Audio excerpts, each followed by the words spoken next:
د لوی څښتن په نامه په دې ویډیو کې زه غواړم تاسو ته دا وښیم چې څنګه په وینډوز کې د مایکروسافت ورډ پاد پروګرام استفاده کولای شئ. ورډ پاد په معمول شکل په وینډوز کې په سټنډرډ شکل موجود وي. که چیرې تاسو نور پروګرامونه لکه ورډ او اکسل دا ونه لرئ، تاسو کولای شئ په مایکروسافت ورډ پاد کې ډېر ابتدایي د ورډ ته ورته کارونه هم ترسره کولای شئ.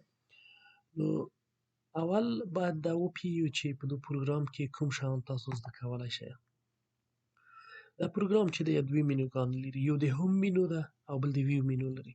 په هوم مینو کې تاسو کټ، کاپي، پیسټ، فونټ، بولډ او ایټالیک، انډرلاین، سټرایک تھرو، سبسکرپټ او سوپرسکرپټ، د فونټ کالر، انډنټ، الاینمنت، بولټ، پکچر، ډیټ، فایند، ریپلیس او سلیکټ آل. دا تقریبا 19 شیان تاسو په هوم مینو کې زده کولای شئ. بیا په ویو مینو کې شپږ نور شیان هم تاسو زده کولای شئ چې هغه زوم ان دی، زوم اوټ دی، رولر یا خط کش، سټیټس بار دی، د معلوماتو میله ده او ورډ رپ او میجرمنټ یونټ. دا تاسو زده کولای شئ. اوس به ورشو په عملي شکل به وګورو چې په دې پروګرام کې څنګه کولای شئ تاسو مختلف شیان استفاده کړئ. که چیرې تاسو ورډ ونه لرئ، د ورډ بدیل دا کېدلی شي چې تاسو ته د ابتدایي معلوماتو په برابرولو او په استفاده کې د تاسو ته کمک وکړي. نو تاسو به ورډ پاد خلاص کړئ. ورډ پاد هم چې کله خلاص کړئ تاسو دا صفحه لیدلی شئ په دغه رقم باندې. صحیح شو. زه به دلې ابتدایي معلومات مشته کوم، مثلا ویمه چې افغانستان is a country located in Asia. دا مې چې مشته کړله دا جمله دا به زه ټول انتخاب کوم. نو زه به راشم اول به تاسو ته د کټ او کاپي، کټ غوڅولو ته وایي. صحیح شو. د دو ځای کټ کا. اوس په دو وخت کې د پیسټ فعال شوی دی. پیسټ کنټرول وی او یا تاسو دا وایلی شئ مستقیم. صحیح شو. تاسو بیا وایلی شئ، بیا یې وایلی شئ. دا چې هر څومره ډېر ووایه په همغه اندازه نور درته کاپي کوي. صحیح شو. دا د کټ او د پیسټ وظیفه وه. دا به بیا سلیکټ آل کړئ یا غونډ به انتخاب کړئ یا په دغه ځای کې تاسو دلې کتلی شئ سلیکټ آل به کړئ. صحیح شو. ټول چې انتخاب شو کاپي هم فعال شو. کاپي کولو ته وایي یا کنټرول سی وایي. نو دا به کاپي کړئ، راشئ ځای به ورته انتخاب کړئ، مثلا په دغه ځای کې دلې به پیسټ کړئ. صحیح شو. دا د تاسو پیسټ شو. په پیسټ کې پیسټ سپیشل هم دی. په پیسټ سپیشل کې تاسو مثلا ځینې شیان لرئ اضافي، په دغه ځای کې به زه د دو رنګ تغییر کړم. صحیح شو. کله چې دا تاسو کاپي کړه کنټرول سی یا کاپي وویله نو پیسټ سپیشل ته به راشئ، دلې پیسټ سپیشل ووایئ. دلته تاسو ته وایي چې تاسو د تصویر په رقم غواړئ چې پرېږدئ، ده تاسو غواړئ د انفارمټډ ټکسټ په حیث باندې غواړئ که ریچ ټکسټ یې غواړئ. صحیح شو. که چیرې زه دا د انفارمټډ ټکسټ په رقم صحیح شو. نو دا به ماته کاپي راکړه مګر هغه سور رنګ به د منځه ورڅخه ایسي. صحیح شو. زه بیا ترڅمه دلې په دې خانه کې ځای ږدم، دلې به راشم دلې به ورته ویم چې ریچ ټکسټ. ریچ ټکسټ کې هغه د موږ فارمټ هم باید ورسره وویلي. صحیح شو. بل مهم شی چې دی هغه بولډ دی. بولډ ډبلولو ته وایي. مثلا زه دا جمله انتخابوم، په بي یا کنټرول بي باندې به کلیک وکړئ، دا جمله یا هغه ټکسټ درته ډبلې وي. صحیح شو. بل مثلا تاسو دا قسمت د جملې نه انتخاب کړئ، دا هم چې کله انتخاب کړه ایټالیک یا مایل کوي. صحیح شو. دا به مایل کړه درته. بل تاسو ته انډرلاین زه درښیم. دا جمله به انتخاب کړئ، کنټرول یو یا انډرلاین چې ووایه د یو خط یا د ټکسټ لاندې به تاسو ته یو بل خط راولي. صحیح شو. په ځینو ځایو کې د تاسو شیان اضافي وي یا تکرار راغلي وي یا غلط وي، هغه غواړئ تاسو د جملې نه ډیلیټ کړئ.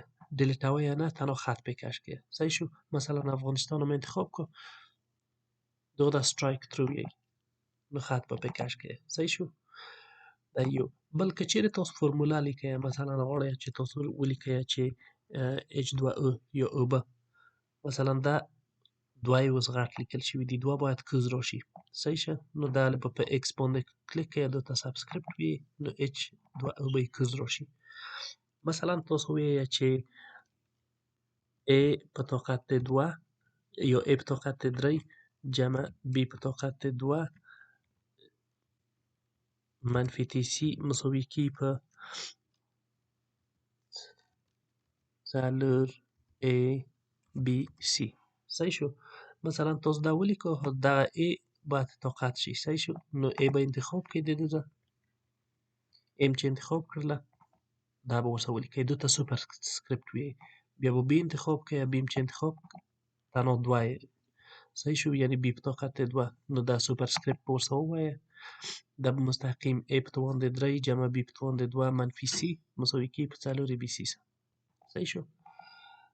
دا بله مهمه شوله.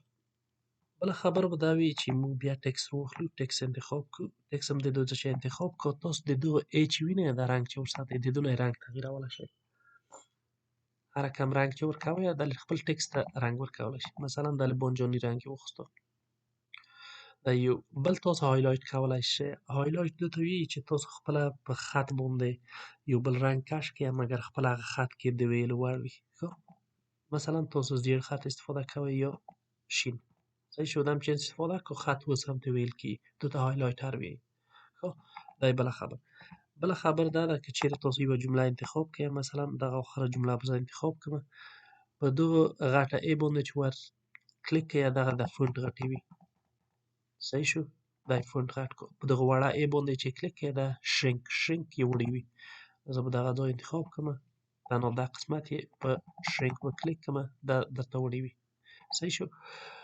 بل موضوع د انډنټ ده دغه دوه ځایونه که ووینئ دو ته انډنټ وایي انډنټ که چیرې پاراګراف تاسو شروع کوئ مثلا د دو زموږ شروع کړی دی نو زه به دلې ورته وایم چې موږ ته انډنټ ورکړه دا ښی خواته صحیح شو دا په موږ اندازه تاسو ته پاراګراف ښی یا چپې خواته وایي په د بل خوا به یې ووایه د ډیکریز انډنټ کموي تر څو چې انډنټ صفر شي صحیح شو. دا یې بله مهمه موضوع. بله مهمه خبره یې دا ده چې زه به دلته تنها ولیکم چې افغانستان پاکستان انډیا تاجکستان او USA او UK مثلا دغه ملکونه تاسو ولیکل دو ته غاړه یا تاسو بولټونه ورکړئ بولټ دو ته وایي چې په سر کې باید یوه نقطه ولیکئ که نه په دو باندې چې ور کلیک کړئ دا بولټونه ورکوي تاسو وایئ چې نه بولټ د ما نه دی په کار باید دو ته نمبر ورکړئ نو دلته به راشئ دلته تاسو مختلف نمبر یا د ABC یا د 1 2 3 هغه لیدلی شئ مثلا تاسو غواړئ چې نمبر ورکړئ صحیح شو دا نمبر شو بیرته چې راغلی تاسو تغییروئ په دواړه مثلث په کلیک وکړئ په دوم چې کلیک کړو دوباره ABC ورکوئ بیا یې چې نه والا موږ باید لاتین نمبر ورکړو صحیح شو په دو ځای کې دا تغییرولی شئ. بل د تاسو ټکسټ چې دی دا به ټول انتخاب که ډیلیټ به یې کړو دلته به بیا نوشته کړو چې افغانستان is a country in war for 4 years مثلا دا جمله مې نوشته کړله کنټرول C به ووایو کنټرول V صحیح ده په دو ځای کې به کښېږدو بیا به یې کنټرول V کړو اوس دغه ټکسټ د تاسو موجود دی په دو ځای کې صحیح شو. چیرې تاسو دغه ټکسټ ته وګورئ دا به انتخاب کړو دا ټول د چپې خوا لیکل شوی دی زه غواړم چې دا د ښۍ خوا کړم صحیح شو اوس د ښۍ خوا دی زه غواړم دا سنټر کړم یا کنټرول E ووایم دا ټول په موبایل کې راشي صحیح شو په دو ځای کې ډېر ښه نه معلومېږي دو ته به اوس راشو دا اوس ټول په چپه خوا کې دی مثلا زه دا غواړم چې د ښۍ خوا ولیکل شي صحیح شو ټول ښۍ خوا ته انتقال شو زه غواړم چې سنټر یې کړم یا په مرکز کې ولیکم صحیح شو دا اوس په مرکز کې شو.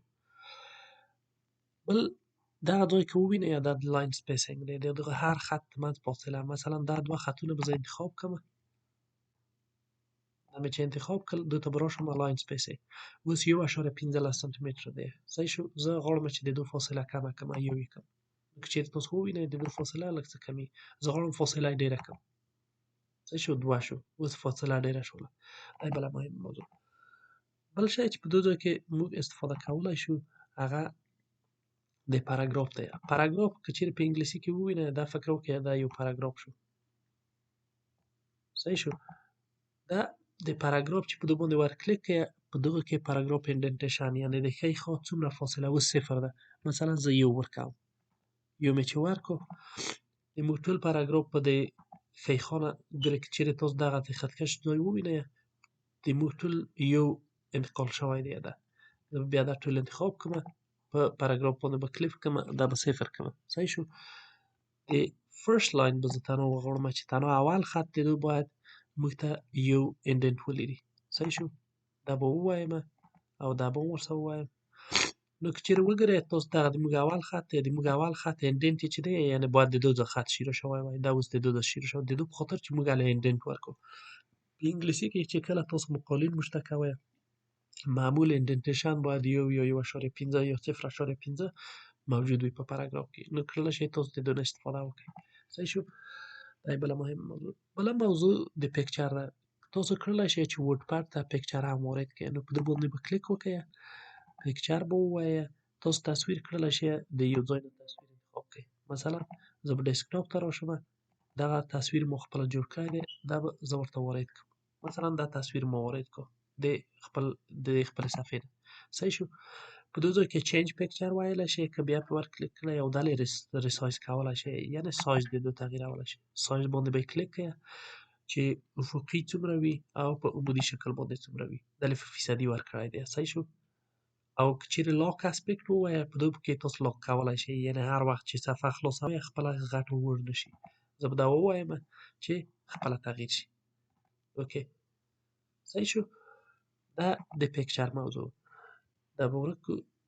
را به شو ډیټ او ټایم ته. ډیټ او ټایم تاریخ او وخت درته ویلي د اوس زمان. په دې باندې چې ور کلیک کړئ تاسو کوم رقم ډیټ او ټایم غواړئ. مثلا تاسو غواړئ چې فرایډې دسمبر 23 د 2022 دا وارد کړئ. بل نفر وی چې نه ولادت ما دا خوښ نشو، ما ته یو بل رقم ډیټ راولئ. مثلا وی چې ورځ، میاشت او کال. صحیح شو. بل نفر وی چې نه باید په دې کې دا د نن ورځې هغه وي ساعت وي. نو دا به انتخاب کړئ. 15 بجې 2:50 دقیقې او 2 ثانیې د ګیز. صحیح شو. دا بله مهمه موضوع ده. بل به راشو انزرټ آبجکټ. آبجکټ هم تصویر ته وي. تاسو دلته کېدلی شي چې مختلف نور شیان هم وارد کړئ.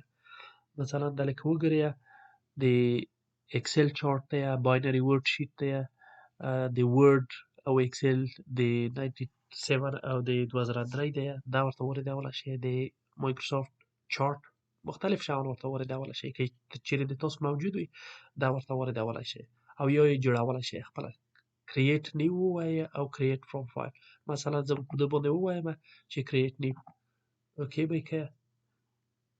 صحیح شو. تاسو ته دلته مستقیم چارت راغله. نو تاسو چارتونه دلته انتخابولی شئ او هر چارت مو چې په کار و رنګ یې تغییرولی شئ. مثلا زه به د سور رنګ ورکړم. فیل افکت ورتیکل.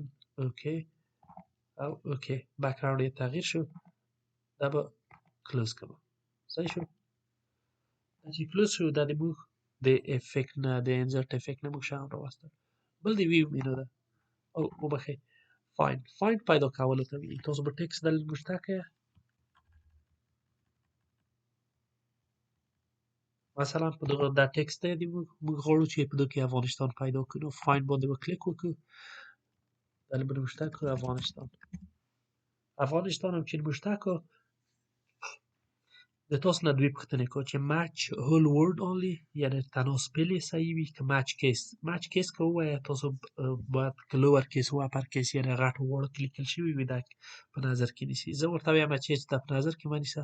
فایند نیکس. موږ ته افغانستان پیدا کړو. صحیح شو. فایند نیکس بل افغانستان درته پیدا کړو. فایند نیکس نور یې درته پیدا کړو. دا د فایند وظیفه وه. بل ریپلیس دی. ریپلیس تعویضولو ته وایي. مثلا موږ به ریپلیس ووایو. زه ورته وایم چې افغانستان ماته په افغانستان باندې په افغان باندې واړوه. صحیح شو. په افغان یې واړوه. دلته ورته وایم چې مچ کیس که هول ورډ. زه ورته وایم فرق نه کوي چې هر شی وي. نو تاسو که دلته وګورئ دغه افغانستان ته چې دلته هایلایټ دی، نو زه به دا ریپلیس ووایم. ریپلیس که چیرې دلته وګورئ دلته په دغه ځای کې دلته افغانستان په افغان وشي. دغه افغانستان ته وګورئ دلته به اوس درته معلوم شي دا په افغان و. ریپلیس آل که ووایه ټول افغانستان په یوه ور باندې درته ریپلیس کوي. صحیح شو. سلیکټ آل مې درته وویلې چې غونډ په یوه ور باندې انتخابوي. اوس به راشو د ویو مینو ته. ویو مینو ته چې راشو موږ زوم ان او زوم اوټ لرو. زوم ان چې موږ ته څومره نږدې کوي، مثلا دغه ټکس به زه انتخاب کړم زوم ان به ورته ووایم. دا موږ ته نږدې کوي. زوم اوټ د هغه معکوس کار کوي، یعنې د موږ نه نور هم لرې کوي. که چېرې په دې باندې کلیک کړو دا زوم اوټ کار شو، او دا په عین وخت کې تاسو کړلی شئ خپله فیصدي ورته انتخاب کړئ. د فیصدي د انتخاب دپاره تاسو کړلی شئ دا په دغه ټاسک بار کې په دغه ځای کې دغه د دغه جمع او د منفي د علامې نه هم استفاده وکړئ. تاسو خپل صفحه وړه او غټه کړئ. صحیح شو. رولر خطکش ته وایي. که چېرې دا ټیک مارک ولري خطکش ته دی، دغه خطکش دی. په دغه ځای کې که چېرې دا موږ ووایو نو خطکش به د منځه ولاړ شي. نو خطکش ضرور دی، تاسو خطکش باید موجود وي چې خپله صفحې کنترول وکړلی شئ. بل سټاټس بار دی. سټاټس بار د معلوماتو میلې ته وایي. که چېرې موږ دا کلیک کړو نو د موږ سټاټس بار د ده منځه ځي. دغه سټاټس بار دی. صحیح شو. دا یې ده. بل برو شو موږ به په ورډ رپ باندې کلیک کړو. ورډ رپ چې دی د موږ د خپله دغه ټکس هم چې دی دا د صفحې مطابق موږ ته وړوي او غټوي. مثلا زه به دلیل مشترک کړم چې افغانستان، دا به کنټرول ای کړم، کنټرول سی، او په دغه ځای کې به د یو څه دانې ده او ښه مثلا دا ټکس ما ولیکو. ګوره که چېرې تاسو ووینئ چې کله د دغه خطکش آخري د قسمت ترڅي داسې بل خط شروع کوي، نو زه به دله بیرته کلیک وکړم، دله به رپ ټو رولر دا به د منځه یوسم، رپ ټو وینډوز به یې کړم. نو رپ ټو وینډوز چې که اوس وبلئ د دغه صفحې تر آخره پورې، یعنې هر څومره چې وینډوز ده تر هغه اندازه پورې دا هم ځي. صحیح شو. دا چې اوس هم داسې کړی، که چېرې تاسو د وینډوز آخر ته هم ورسئ، یعنې د خطکش نه موږ تېر شولو، دا خطکش دی، موږ د خطکش نه تېر شولو، د وینډوز په اندازه باندې موږ ته غټوي. صحیح شو. دلته به ورشم، دله به ورته وایم چې نور بیخي رپ مه ورکوه. نو دا ټول اوس هماغه یو خط دی، هېڅ څو خطونه نشته. زه به بیرته راشم چې دا سټنډرډ حالت ته راولو، رپ ټو رولر. ګوره د موږ دومره ډېر خطونه دي دلې. بل میژرمنټ دی. میژرمنټ اوس هر شی د موږ خطکش چې دی دا په انچ باندې اندازه کړي. نو زه به ورته وایم چې نه دا په سانتي متر باندې اندازه کړه. صحیح شو. اوس د موږ سانتي متر شو. که چېرې تاسو دا ووینئ خطکش د یو نه شروع دی تر 15 پورې، نو زه به دله بیرته ور کلیک کړم، بیرته به انچ کړم. دا باید وړوکی شي. صحیح شو. اوس تاسو ولیدل چې 1 انچ، 2 انچه، 3 انچه، تر 6 انچه پورې. زه به ورته وایم چې نه د موږ ته یې په پاینټس باندې راکړه، په انچ او سانتي متر باندې مه راکوه. نو موږ اوس پوینټونه واخیستل، 36 پوینټه، 72 پوینټه، 108 پوینټه تر 396 پوینټه پورې. بیا به ورته وایو چې نه د موږ په پیکاس باندې راکړه. صحیح شو. دا په پیکاس تقریبا د انچ په رقم باندې دی.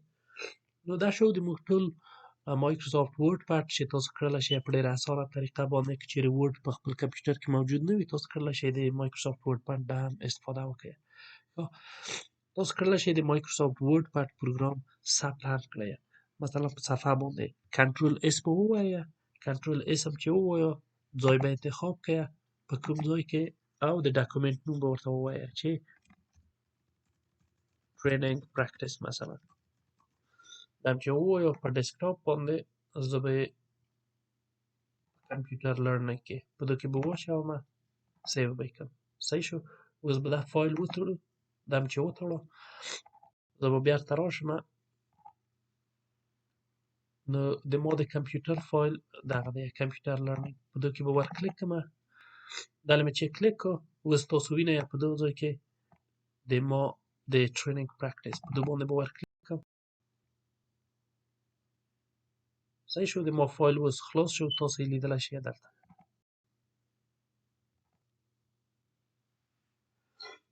نو په سمري شکل به زه درته ووایم چې موږ کوم شیان دلته زده کړل.